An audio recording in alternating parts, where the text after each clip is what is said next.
Il s'agit ici d'un chrétien qui a posé des actes qui soulèvent des soupçons. Marcelo, tu as enlevé ton nom sur l'Instagram de Maman Blanche et tu lui as redonné son nom de jeune fille. Ça, on a vu. Pasteur Marcelo, vous devriez nous expliquer comment vous êtes arrivé à perdre votre femme, à l'enterrer, à faire sa funérailles, à faire son deuil, à rencontrer une nouvelle femme, à apprendre à la connaître et à l'épouser en une période de seulement 1 an. Je sens que j'aurai des problèmes. Mais je m'en fous, je m'en fous et je m'en fous. Je m'en fous, je m'en fous et je m'en fous. Que pasteur Marcelo battait Blanche. Mais pourquoi Blanche? Je vous assure que Blanche était sur le point de divorcer. Dimanche, Blanche a parlé avec sa maman parce que la fête des oracles, c'était la fête de la célébration de son diplôme d'État. C'était vendredi. Samedi, Blanche a pris l'avion. Avant de prendre l'avion, quand il s'est dirigé vers l'aéroport, elle a appelé sa grande sœur, Sylvie, qui habitait avec sa maman à Bibois. Elle lui a dit, et dimanche, Blanche parlait, c'est dimanche après le culte que Marcelo a pris son vol pour Turquie. Et pendant tout ce temps, Blanche était en train de causer avec sa maman. Donc, il avait vraiment l'habitude de causer à tout moment. Quand Blanche n'avait rien à faire, elle appelait sa maman. Et sa maman, on appelle ça comme un call recorder. Les appels s'enregistrent automatiquement. Il suffit tellement d'activer cette option-là. Et temps après, donc, il avait vraiment l'habitude de causer à tout moment. Quand Blanche n'avait rien à faire, elle appelait sa maman. Et sa maman s'est mise à appeler Blanche, sans succès. Le téléphone ne passait même plus. Directement, sa maman a eu des frissons. Là, c'était le dimanche. Comment est-ce possible? Je parlais avec Blanche hier samedi et aujourd'hui toute la matinée. Mais qu'est-ce qui ne va pas? Depuis ces temps-là jusqu'à ces jours, elle n'a jamais eu Blanche au téléphone. Maman, il ne pouvait pas répondre à la question de Maman Blanche. Imaginez-vous un instant que son époux lui disait « Oh ma chérie Blanche, quand tu vas mourir, 2 mois après, j'aurai déjà fiancé quelqu'un même que tu connais déjà qui est autour de nous. Et 1 an après ta mort, j'aurai épousé cette personne. » La mort de Maman Blanche nous a donné une leçon de vie.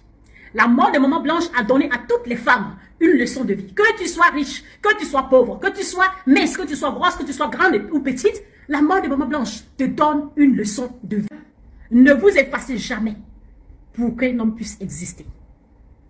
2. Si vous devez élever un homme dans sa vision, rassurez-vous que vous avez une vision à vous, qu'un homme doit pouvoir vous élever. 3. Votre épanouissement vient d'abord, avant tout autre épanouissement. Ne vous oubliez pas. Votre développement personnel, votre santé mentale et émotionnelle vient d'abord avant tout autre. La Bible dit, hommes, aimez vos femmes. La Bible n'a pas dit. La parole de Dieu ne dit pas, femmes, aimez vos maris. Non, c'est l'homme qui doit aimer sa femme. Donc vous devez vous rassurer dans toute relation que votre épanouissement est complet. Que tu sois riche, pauvre, grande, mince, noire, rappelle-toi que tu es remplaçable. Un homme peut te remplacer même dans ton sommeil. Je prie finalement qu'aucune femme qui a sacrifié sa vie pour bâtir un empire, pour bâtir un ministère, pour bâtir un homme, ne meure pour laisser ses enfants derrière elle. Pasteur Marcelo, vous devriez nous expliquer comment vous êtes arrivé à perdre votre femme, à l'enterrer, à faire sa funérailles, à faire son deuil, à rencontrer une nouvelle femme, à apprendre à la connaître et à l'épouser en une période de seulement 1 an. Ça fait 7 étapes au total. 1 an comporte 12 mois. Avoir traversé ces 7 étapes en 12 mois seulement suggère que vous avez passé 1 mois et demi pour traverser chaque étape. C'est important que vous nous expliquiez comment vous avez fait pour traverser ces 7 étapes aussi rapidement. Pourquoi ceci? Eh bien parce que vous êtes un homme influent. Vous avez beaucoup de l'influence sur beaucoup de personnes. Vous êtes considéré par beaucoup de personnes comme un modèle à suivre. Du coup, vos faits et gestes sont des précédences. Donc les gens vont faire comme vous. Et pour que les gens fassent comme vous, proprement, il faut que vous nous donniez la formule qui vous a permise de traverser de ces 7 étapes aussi rapidement que possible. Pasteur Marcelo, j'ai une deuxième question à vous poser. Apparemment, vous avez fait un live hier à 1 h du matin pour expliquer aux gens que la raison pour laquelle vous vous êtes remarié si rapidement est que vous ne voulez pas commettre des péchés en couchant avec des femmes en cachette. Alors, ma question est la suivante. Est-ce que vous êtes en train de nous dire que vous n'êtes pas en mesure d'observer l'abstinence Ah oui, parce que l'alternative de ne pas faire l'amour en cachette, c'est observer l'abstinence. Et l'Église prescrit l'abstinence avant le mariage. Donc clairement, vous êtes en train de nous dire que vous n'êtes pas en mesure d'observer l'abstinence.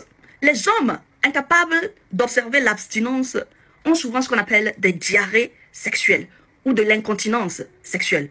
Est-ce que ceci est votre cas? Maintenant, les hommes qui sont supposés être en deuil, mais dont les kikis bougent au point où ils ont besoin de faire l'amour, ça, je ne sais pas comment on appelle ces hommes-là. Maintenant, la deuxième partie qui va suivre est moi, mon opinion.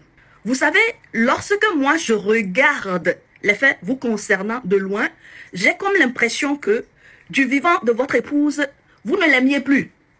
Et ceci parce que vous aviez une maîtresse. Votre actuelle femme aurait pu être votre maîtresse de l'époque. Et puisque vous aimiez la maîtresse plus que votre épouse, vous vouliez que votre épouse disparaisse pour que vous puissiez vous prendre votre maîtresse en tant que votre femme légitime. Sinon, comment expliquez-vous que vous êtes en mesure de rencontrer une femme au cours de votre deuil, d'apprendre à connaître cette femme au cours de votre deuil et de décider de l'épouser toujours au cours de votre deuil? Parce qu'un an, soyons sérieux, c'est très très court. Je dis ça, c'était moi mon opinion. Ok, je ne dis pas que c'est vrai. D'accord? Parce que par apparence, on dirait que vous vous êtes débarrassé de votre femme pour prendre votre maîtresse comme votre épouse légitime. Donc, puisque vous êtes un homme influent, un homme qui est considéré comme un modèle, ce qui est clair, c'est que très bientôt, on va commencer par voir des gens qui perdent leur partenaire et se marient en un temps record d'1 an. Il y a de fortes probabilités que c'est vous, le pasteur, qui alliez célébrer des mariages de ce genre. Alors vous, messieurs, qui allez venir ici défendre les faits et gestes du pasteur Marcelo, écoutez cette partie très attentivement. Le pasteur Marcelo a beaucoup de fidèles. Et la majorité de ces fidèles sont des femmes, vos femmes. Ces femmes considèrent Marcelo comme un exemple. Les faits et gestes de Marcelo sont des faits et gestes que ses fidèles voudraient copier. Si vous considérez que le fait que l'épouse de Marcelo soit décédée dans des circonstances bizarres, aucune autopsie n'a été faite, la femme a été enterrée, les funérailles ont été faites, Marcelo a rencontré une nouvelle femme, il a épousé cette nouvelle femme dans ces circonstances bizarres et vous considérez tous ces faits comme raisonnables et pour cela vous le défendez, ne soyez pas surpris que vos épouses vont faire comme Marcelo. Ceci voudrait dire que très bientôt, vous allez commencer par mourir un à un dans des circonstances bizarres. Donc, lorsque vous venez ici défendre Marcelo, mettez-vous en tête que ce que vous défendez va vous arriver. Ça, c'est la loi naturelle. Quand tu défends quelque chose, c'est que tu considères cette chose comme une bonne chose. Et cette bonne chose va venir vers toi. Donc, je suis en train de dire, mon frère, que si tu ne veux pas que ta femme te gâte et se remarie dans une période d'1 an, ne défends pas la cause de Marcelo.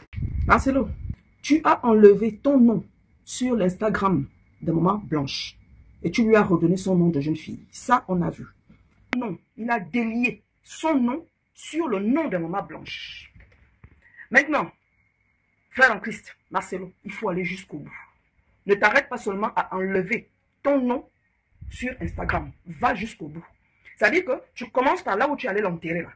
Apparemment, il y a ton nom dessus, sur sa tombe. Il faut aller enlever ça aussi. Comme ça, on saura que tu as tout délié. Ça, c'est un. Aussi, elle t'a laissé 2 enfants. On est bien d'accord que sur chacun de ces enfants-là, il y a une traçabilité de Maman Blanche. Donc, il faut aussi enlever ton nom sur le côté qui a pris la traçabilité de Maman Blanche sur ces enfants-là. Il faut aussi enlever sa part. Et tu vas le restituer ça à ses parents. Et puis toi, tu gardes ta part. Divise chaque enfant en 2. Tu prends pour toi et tu déposes pour elle là, chez ses parents. Comme ça, on saura que tu as tout délié. Tu as tout délié et que tu ne veux plus rien savoir d'elle. Voilà. Toutes les vidéos que tu as eu à faire et que tu as citées, ton nom sur elle, il faut aussi lever ça. Comme ça, on saura que tu es garçon. C'est de ça qu'il s'agit, non? Ne pensez pas qu'il n'y a que vous qui savez comprendre, qui savent lire. Ne pensez pas qu'il n'y a que vous qui savez expliquer la Bible ou qui savent écouter la Bible. Nous tous là, on est dedans. Oui, il faut tout délier. Délier les enfants qu'elle t'a laissés là. Enlève sa partie. Et toi, tu gardes ta partie sur les enfants qu'elle t'a laissés. Sur sa tombe là, il faut enlever aussi ton nom. Sur les vidéos que tu as eu à faire et que tu as cité son nom, ton nom dans son histoire, il faut aussi aller enlever ça. Effectivement, là, on verra que tu as tout délié. Si sincèrement tu respectes le Dieu que tu nous dis que tu crois, si sincèrement tu respectes ta parole, il faut aussi enlever ton nom partout où il y a Maman Blanche. Comme ça, on saura que tu es un homme de Dieu. La nouvelle est tombée comme un coup de tonnerre dans un ciel déjà lourd. Le décès brutal de la femme du pasteur Marcelo a choqué des milliers de fidèles, en République démocratique du Congo et bien au-delà. Maman Blanche, comme beaucoup l'appelaient avec affection et respect, n'était pas seulement l'épouse d'un homme de Dieu. Elle était une mère spirituelle pour beaucoup, une confidente, une figure stable dans une communauté souvent troublée par les scandales. Et voilà que cette femme, en apparence forte, pieuse, toujours présente aux côtés de son mari pendant les cultes, lors des croisades et des conférences, a été déclarée morte suite à une opération chirurgicale. Un simple passage à l'hôpital, et sa lumière s'est éteinte. Le choc a été immense. Mais ce qui a suivi a transformé ce deuil en véritable tempête. Car très vite, des murmures ont commencé à circuler. Des murmures qui ont pris de l'ampleur, qui ont franchi les murs des églises pour envahir les réseaux sociaux, les salons familiaux, les taxis, les marchés, jusqu'aux bouches des pasteurs eux-mêmes. On ne parlait plus seulement de la perte tragique d'une femme respectée, mais d'un possible assassinat. Certains proches, certains membres de la famille de Maman Blanche, ont commencé à accuser le pasteur Marcelo de ne pas être étranger à cette mort soudaine. Ils se posaient des questions simples, humaines, mais lourdes de sens. Pourquoi cette opération ? Pourquoi si peu d'informations sur ce qui s'est réellement passé dans cette salle d'opération ? Et surtout, pourquoi ce silence si pesant de la part de son mari ? Ce silence, justement, est devenu l'un des éléments les plus troublants de cette affaire. Le pasteur, d'habitude si prompt à parler, à prêcher, à se défendre sur des sujets bien moins graves, est resté muet. Aucun message de deuil profond, aucun cri de douleur publique, aucun mot sincère qui aurait pu apaiser les cœurs brisés des fidèles. Rien. Ce mutisme a alimenté tous les soupçons, laissant libre cours à toutes les spéculations. Et comme si cela ne suffisait pas, une autre révélation a enflammé l'opinion. 3 mois seulement après l'enterrement de Maman Blanche, le pasteur Marcelo aurait entamé les démarches de fiançailles avec une autre femme. Ce timing a choqué. Car comment un homme, qui se dit brisé par la perte de son épouse, peut-il si rapidement ouvrir son cœur à une autre ? Certains y ont vu un manque de respect. D'autres, une stratégie. Et puis, il y avait cette femme, cette nouvelle fiancée qui, selon plusieurs sources, était déjà dans la vie du pasteur bien avant la mort de Maman Blanche. Plusieurs voix se sont levées, disant que le pasteur entretenait une liaison extra-conjugale pendant que sa femme, malade, luttait pour sa vie. Certains proches de la défunte affirment même que Maman Blanche était au courant de cette liaison. Elle en souffrait, mais gardait le silence pour préserver l'image de leur ministère. Alors une question s'impose. Si cela est vrai, pourquoi Marcelo n'a-t-il pas simplement divorcé ? Pourquoi rester dans un mariage tout en nourrissant une relation parallèle ? C'est là que la théorie du complot est née. Pour certains, la mort de Maman Blanche n'était pas une coïncidence. C'était une porte de sortie. Une stratégie froide et calculée pour faire place nette. Pour laisser la voie libre à cette nouvelle femme. Pour que celle-ci puisse entrer officiellement dans la vie du pasteur, sans scandale apparent. Mais ce qui devait être discret est devenu un feu de brousse incontrôlable. Et au lieu de calmer les rumeurs, le remariage rapide du pasteur les a multipliés par 1000. Ce mariage, célébré à peine quelques mois après le décès de Maman Blanche, a été vu par beaucoup comme une insulte à sa mémoire.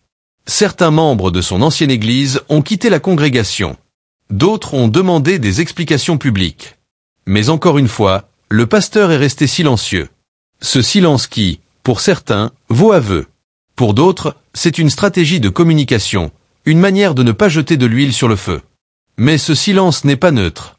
Il sème le doute, l'incompréhension, la colère. Et puis il y a la famille de Maman Blanche. Effondrée, elle aussi n'a pas compris ce revirement si brusque. Plusieurs membres affirment que depuis le décès, ils n'ont reçu ni appel, ni visite, ni même une parole de compassion de la part du pasteur. Pire encore, certains affirment avoir été menacés, intimidés pour ne pas parler aux médias, pour ne pas creuser dans le passé récent du couple pastoral. Des informations auraient même fuité, laissant croire que des tensions importantes existaient depuis longtemps entre le couple. Que Maman Blanche vivait un enfer silencieux, loin des projecteurs. Ce portrait idyllique qu'on présentait sur les réseaux, ces clichés de couple parfait, n'étaient peut-être qu'une façade. Derrière les beaux sourires, se cachait peut-être une femme brisée, humiliée, trahie. Et aujourd'hui, cette femme n'est plus là pour raconter son histoire. C'est ce qui rend les accusations encore plus graves. C'est ce qui pousse certains à se battre pour que justice soit faite. Pour qu'on fouille plus profondément. Pour que la vérité éclate. Parce que pour eux, Ce n'est pas juste une affaire d'amour. C'est une affaire de vie et de mort. Et dans ce climat pesant, une autre rumeur est apparue, celle de l'implication du pasteur dans des cercles occultes. Des vidéos ont circulé, des témoignages anonymes ont été diffusés, évoquant la franc-maçonnerie, des pactes, des sacrifices. Rien n'est confirmé, mais dans un contexte aussi trouble, même les théories les plus extrêmes trouvent un écho chez une population en quête de réponse. Car au fond, ce que tout le monde cherche, ce ne sont pas des rumeurs ou des spectacles. Ce que les gens veulent, c'est la vérité. Savoir si cette femme est morte naturellement, ou si elle a été sacrifiée pour des intérêts personnels ou spirituels. Et au milieu de tout cela, le pasteur continue sa vie. Il voyage, il prêche, il publie des messages inspirants. Comme si rien ne s'était passé. Comme si le tumulte médiatique ne le concernait pas. Mais les regards ont changé.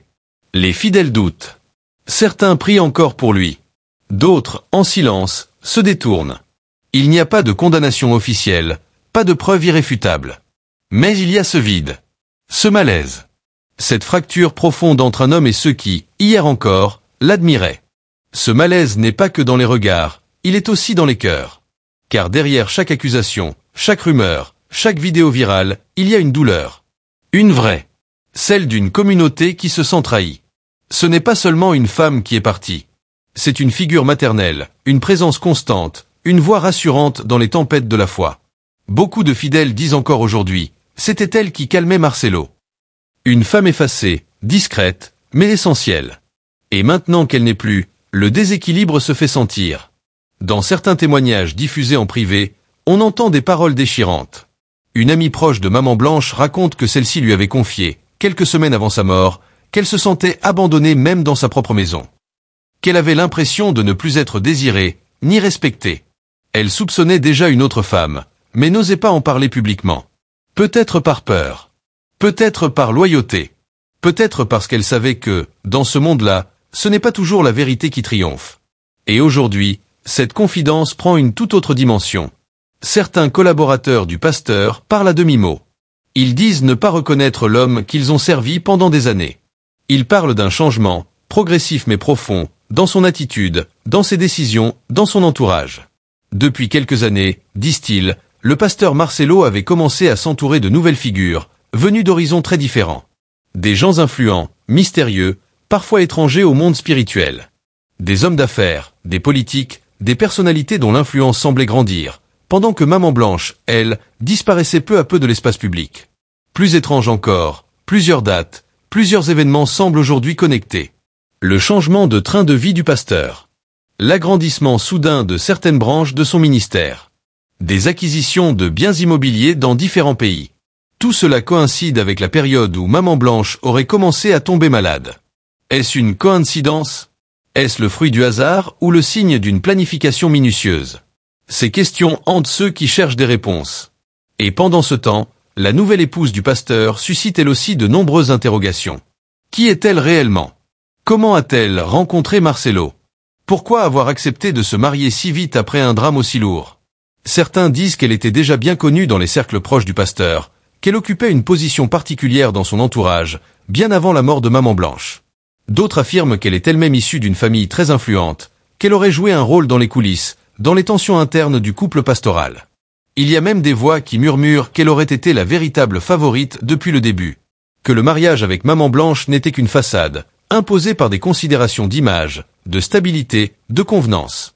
Si cela est vrai, alors la disparition de la première épouse n'est plus un simple malheur. C'est un passage obligé, une étape dans un plan beaucoup plus vaste, beaucoup plus sombre. Mais au milieu de tout cela, les fidèles, eux, sont perdus. Ils ne savent plus à qui faire confiance. Ils prient, mais leurs prières sont traversées par le doute. Car comment se retrouver entre les discours enflammés du pasteur et les accusations répétées de la famille de la défunte? Comment croire encore, quand le silence pèse plus lourd que toutes les réponses? Certains ont déserté les bancs de l'église. D'autres continuent à venir, mais sans plus vraiment écouter. Il y a une distance, un froid, une fracture. Et cette fracture n'est pas seulement entre un pasteur et ses fidèles. Elle est entre un homme et sa vérité. Les médias aussi se sont emparés de l'affaire. Des journalistes ont tenté d'approcher le pasteur, mais sans succès. Aucune interview. Aucune déclaration. Les rares messages publics publiés sur ces réseaux sont centrés sur la foi, sur l'espérance, sur le pardon. Mais jamais une ligne sur ceux qui hantent les esprits. Ce silence contrôlé, stratégique, alimente encore davantage la machine à soupçons. Et chaque jour, une nouvelle information, un nouveau témoignage, un nouvel élément vient relancer le feu.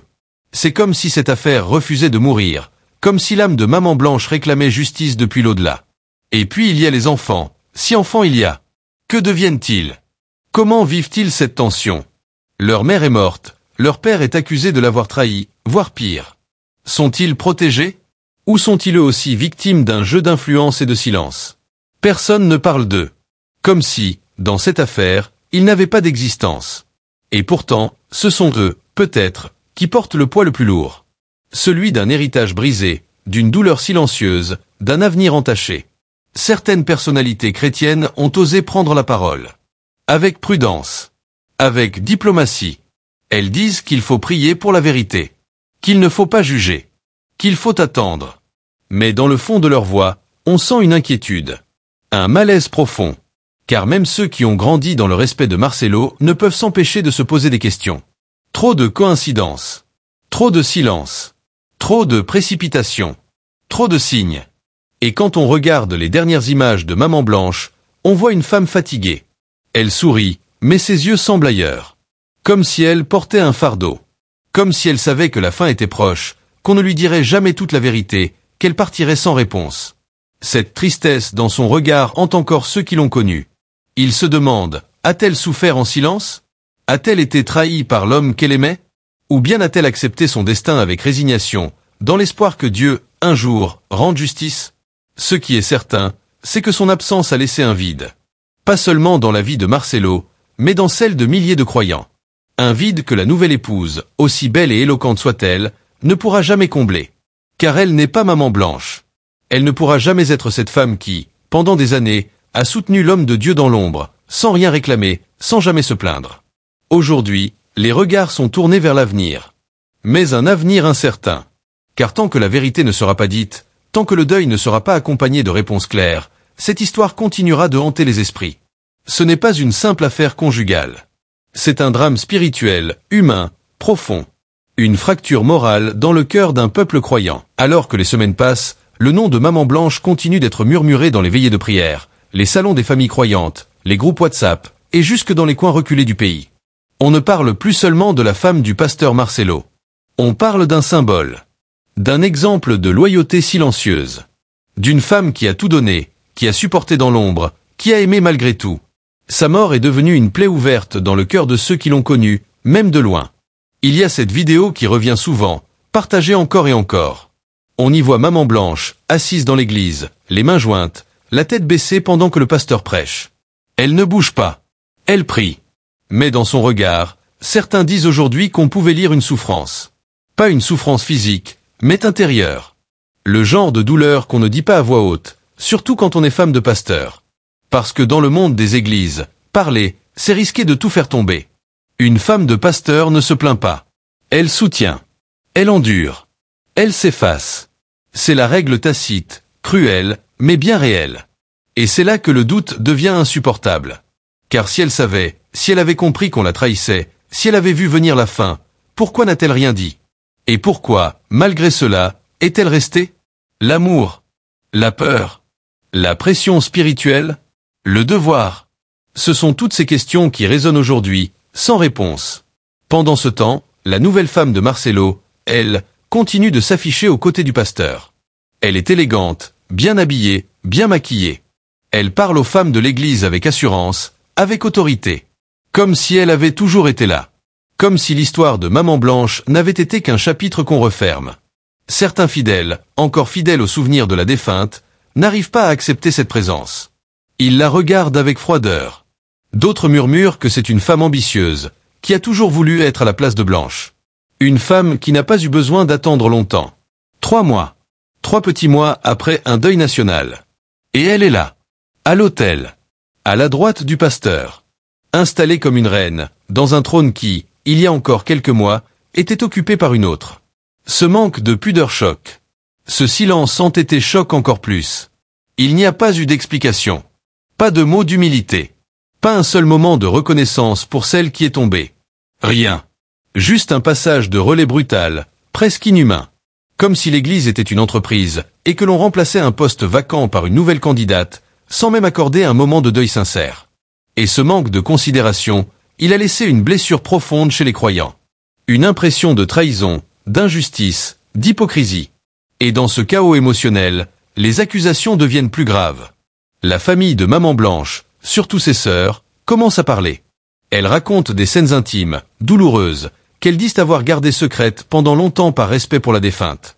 Elle parle de nuits de pleurs, de disputes, de silences étouffants, de violences verbales, d'infidélités répétées, et parfois, selon certains témoignages, de gestes physiques, des marques sur le corps, des absences suspectes, des séjours à l'hôpital qu'on expliquait par des malaises, mais qui aujourd'hui prennent une autre couleur. Les langues se délient, mais la peur est toujours là. Car parler du pasteur Marcelo, c'est s'attaquer à une figure puissante. Un homme respecté, influent, suivi par des milliers de fidèles. C'est risquer l'isolement, la répression, le rejet. Mais malgré cela, certaines femmes osent maintenant témoigner. Des anciennes membres de l'Église, des collaboratrices, des proches. Elles disent que Maman Blanche n'était pas heureuse, que depuis des années, elle vivait dans un mariage d'apparence, qu'elle priait pour son mari, pour son couple, mais que l'amour avait disparu, qu'elle s'accrochait à Dieu, pas à Marcelo. Et c'est peut-être ça, la plus grande tragédie, que cette femme ait tout donné, jusqu'à son dernier souffle, pour un homme qui, selon certains, avait déjà tourné la page bien avant sa mort. On parle même d'un projet de maison en commun avec la nouvelle épouse, initié alors que Blanche était encore en vie. On parle de voyage à deux, de messages secrets, de promesses échangées. Si cela est vrai, alors l'image du pasteur Marcelo s'effondre, non pas seulement comme mari, mais comme homme de foi. Car on ne peut pas prêcher l'amour, la fidélité, la sainteté, et trahir en silence celle qui vous a aimé jusqu'au bout. La douleur devient collective. Ce n'est plus seulement la famille de Blanche qui souffre. C'est tout un peuple qui sent qu'il a été trompé, qui réalise que peut-être, derrière les beaux costumes, les discours inspirants, les grandes croisades, il y avait un homme double. Un homme qui jouait un rôle. Et c'est cette dissonance entre le message et le comportement qui alimente le scandale. Parce qu'un homme de Dieu n'est pas juste un homme. Il est un repère, un guide. Et quand ce repère tombe, c'est tout un équilibre qui se brise. Pour certains, il faut laisser la justice de Dieu agir. Pour d'autres, il est temps que la justice des hommes prenne le relais. Il y a des appels à des enquêtes. Des demandes de réouverture du dossier médical de Maman Blanche. Des analyses post-mortem sont évoquées. Mais tout semble bloqué. Comme si une main invisible empêchait la vérité de sortir. Et cette oppression, cette résistance à faire la lumière, renforce encore les soupçons. Plus le temps passe, plus la mémoire de Maman Blanche devient sacrée. Elle n'est plus simplement la femme d'un pasteur. Elle est devenue un symbole de ces femmes qui souffrent en silence, derrière des hommes charismatiques, applaudis par les foules. Elle incarne cette réalité que beaucoup préfèrent ignorer, celle des mariages d'apparat, des relations inégales, des souffrances muettes. Et aujourd'hui, même dans la mort, elle parle. Par les larmes de ses sœurs. Par les cris de son peuple. Par le malaise que son silence réveille dans les cœurs. Et pendant ce temps, Marcelo reste debout. Il continue ses activités, ses tournées, ses conférences. Mais il n'est plus le même. Quelque chose a changé. Ce n'est pas visible à l'œil nu. C'est subtil. Mais ceux qui l'ont connu avant le drame disent qu'il est plus tendu. Moins accessible. Moins spontané. Comme si lui aussi était hanté. Comme s'il portait un poids. Est-ce le poids du deuil? Du remords? De la culpabilité? Ou simplement le poids d'un homme qui sent que la vérité pourrait éclater à tout moment?